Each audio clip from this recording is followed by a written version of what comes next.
नमस्कार, स्वागत है आपका। आप देख रहे हैं तेज इंडिया लाइव न्यूज और मैं हूं आपके साथ आदेश कुमार। आइए आपको दिखाते हैं दिन भर की कुछ खास छोटी और बड़ी खबरें तेज इंडिया लाइव न्यूज के साथ।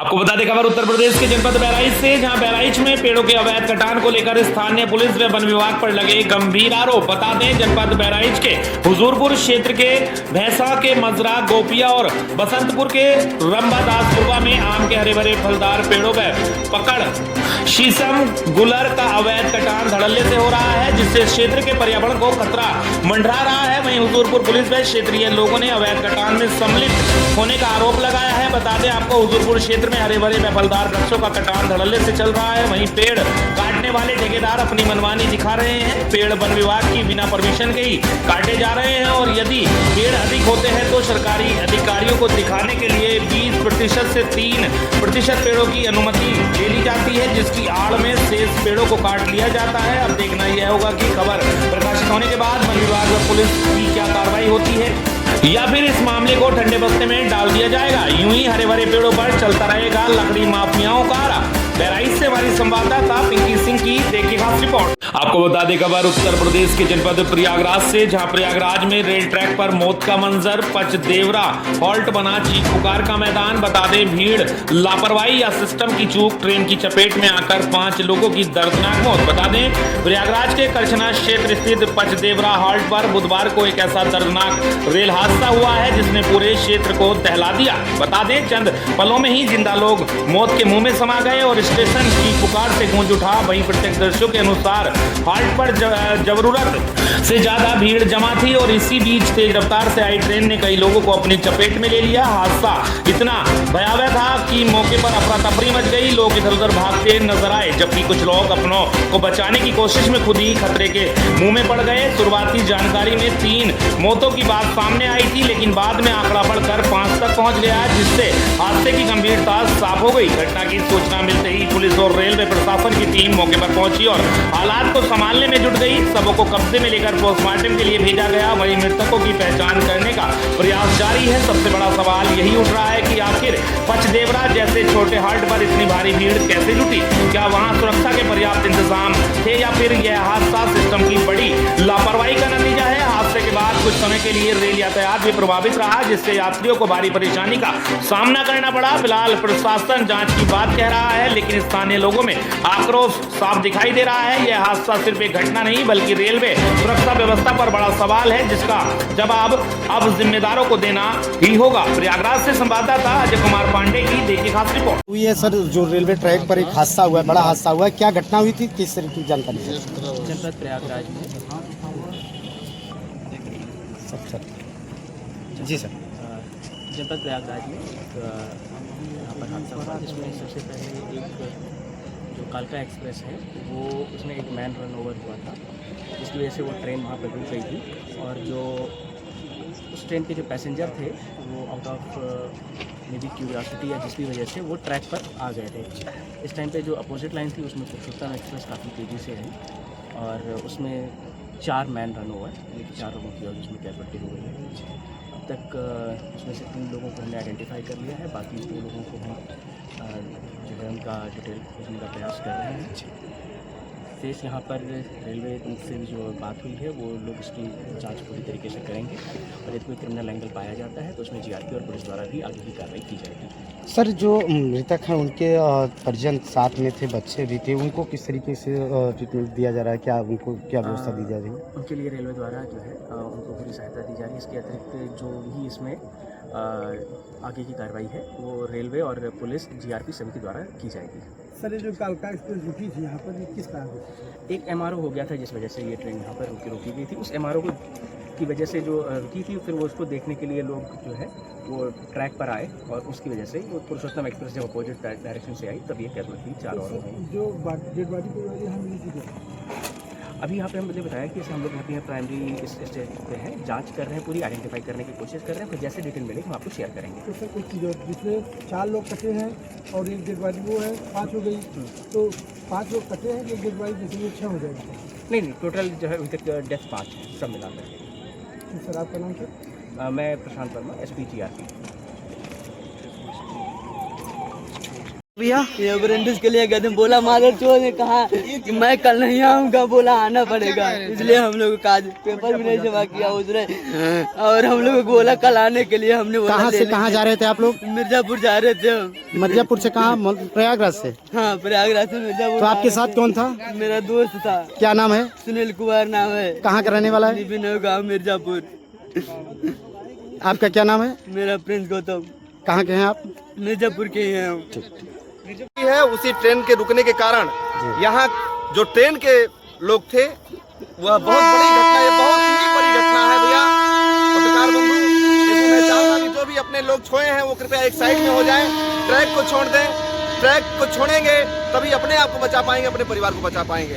मैं समाज सेवक डॉक्टर कुलभूषण सिंह पटेल, प्रयागराज समाज उत्थान समिति प्रयागराज से यह आह्वान। बता दें खबर उत्तर प्रदेश के जनपद प्रयागराज से, जहां 12 घंटे की बेड़ियों में जकड़े मजदूर अब आर पार की लड़ाई लड़ने को तैयार। बता दें 4000 आवाजें एक साथ गूंज उठी। बता दें 8 घंटे काम, सम्मानजनक वेतन अब की बार। बता दें प्रयागराज के यमुनानगर क्षेत्र के 12 तहसील अंतर्गत स्थित PPGCL power generation company limited में बुधवार को श्रमिक असंतोष खुलकर सड़कों पर उतर आया। सुबह करीब 10 बजे शुरू हुआ यह उग्र धरना दोपहर तक लगातार तेज हो गया, और लेकिन खबर लिखे जाने तक मजदूरों को प्रबंधन की ओर से कोई भी ठोस लिखित आश्वासन नहीं मिल सका। धरना स्थल पर उमड़ी भीड़ सिर्फ संख्या नहीं बल्कि सिस्टम के खिलाफ जमा हो रहा गुस्सा भी था। बता दें करीब 4000 से अधिक मजदूरों की मौजूदगी ने साफ संकेत दे दिया है कि विरोध अब साधारण नहीं रहा। मजदूरों ने आरोप लगाया है कि उससे लगातार 12 घंटे की ड्यूटी कराई जा रही है, एक ऐसी व्यवस्था जो न केवल शारीरिक रूप से थका देने वाली है बल्कि मानवीय अधिकारों के भी खिलाफ है। उनका साफ कहना है कि ड्यूटी अवधि घटाकर 8 घंटे की जाए ताकि वे भी सामान्य जीवन जी सके। मजदूरों की नाराजगी यही नहीं थमी। उन्होंने बताया कि लंबे समय तक काम करने के बावजूद उन्हें जो मानदेय दिया जा रहा है वह वर्तमान महंगाई के मुकाबले बेहद कम है। वहीं परिवार का खर्च चलाना तक मुश्किल हो गया है। पुराने वेतन ढांचे को लेकर भी गहरा असंतोष देखने को मिला। प्रदर्शनकारियों ने एक स्वर में कहा, जब तक वेतन में बढ़ोतरी और मांगों पर लिखित मुहर नहीं लगेगी तब तक यह आंदोलन थमेगा नहीं। वहीं मजदूरों ने अपनी मांगों में महीने में कम से कम 4 छुट्टियां तय करने की भी बात रखी ताकि लगातार काम के दबाव से उन्हें राहत मिल सके। उनका कहना है कि बिना विश्वास के काम लेना शोषण की श्रेणी में आता है। स्थिति भी गंभीरता को देखते हुए प्रशासन भी सक्रिय हो गया। मौके पर पहुंचे सहायक पुलिस आयुक्त 12 वेद व्यास मिश्रा ने बताया कि मजदूरों की मांगों को लेकर कंपनी अधिकारियों से बातचीत जारी है। उन्होंने भरोसा दिलाया कि समाधान शांतिपूर्ण तरीके से निकालने की कोशिश की जा रही है। फिलहाल धरना स्थल पर डटे मजदूर किसी भी आश्वासन के बजाय लिखित फैसले का इंतजार कर रहे हैं। संकेत साफ है, अगर जल्द ही ठोस निर्णय नहीं हुआ तो यह आंदोलन और उग्र रूप ले सकता है, जिसकी गूंज सिर्फ प्लांट तक सीमित नहीं रहेगी। प्रयागराज से संवाददाता अजय कुमार पांडे की देखिए खास रिपोर्ट। आपको बता दें खबर उत्तर प्रदेश के जनपद चंदौली से खबर, जहां चंदौली कलेक्ट्रेट मीटिंग हॉल में जिला किसान दिवस का कार्यक्रम हुआ संपन्न। बता दें कार्यक्रम में खेतीबाड़ी से जुड़ी समस्याओं पर अधिकारियों से नोकझोंक होता रहा। कृषि उप निदेशक, जिला कृषि अधिकारी, ADM, न्यायिक और जिलाधिकारी मौजूद रहे। विभिन्न किसान संगठनों के प्रतिनिधियों ने अधिकारियों से सवाल किया। किसान विकास मंच और किसान मजदूर संयुक्त यूनियन ने गेहूं बिक्री की समस्याओं पर जिलाधिकारी और डिप्टी RMO राघवेंद्र सिंह तथा उप सहकारिता निबंधक से काफी देर तक बोरों के नदारल होने और किसान ID में एक मोजे के इतर गांठों के नहीं जुड़ने की समस्या पर सवाल किया। किसान नेता राधेश्याम पांडे और रतन सिंह ने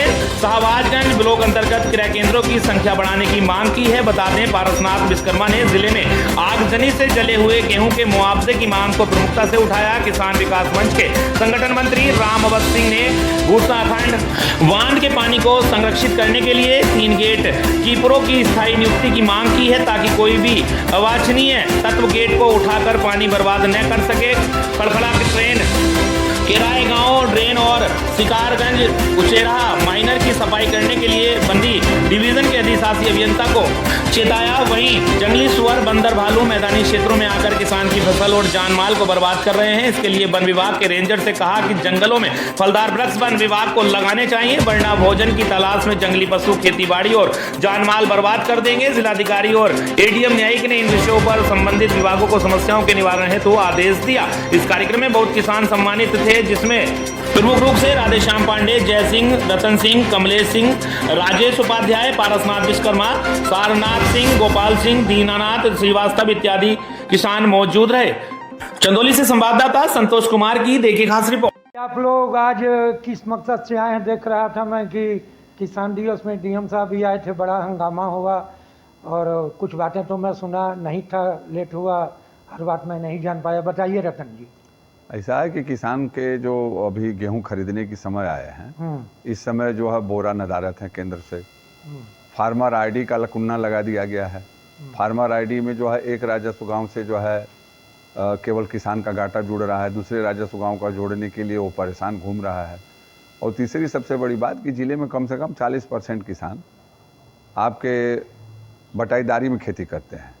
तो किसान तो फार्मर आईडी से बेच लेगा, लेकिन बटाईदार किसान कैसे बेचेगा? बटाईदार में रजिस्ट्रेशन तो हो रहे हैं, लेकिन उसके खरीद का मानक क्या होगा, यही सवाल थे। इसी बात को लेकर के हमने आपको बता दें बड़ी खबर इस जनपद हरिद्वार के मंगलौर से, जहां उद्यान विभाग की मिलीभगत से संरक्षित वृक्षों पर चल रहा लकड़ी माफियाओं का आरा।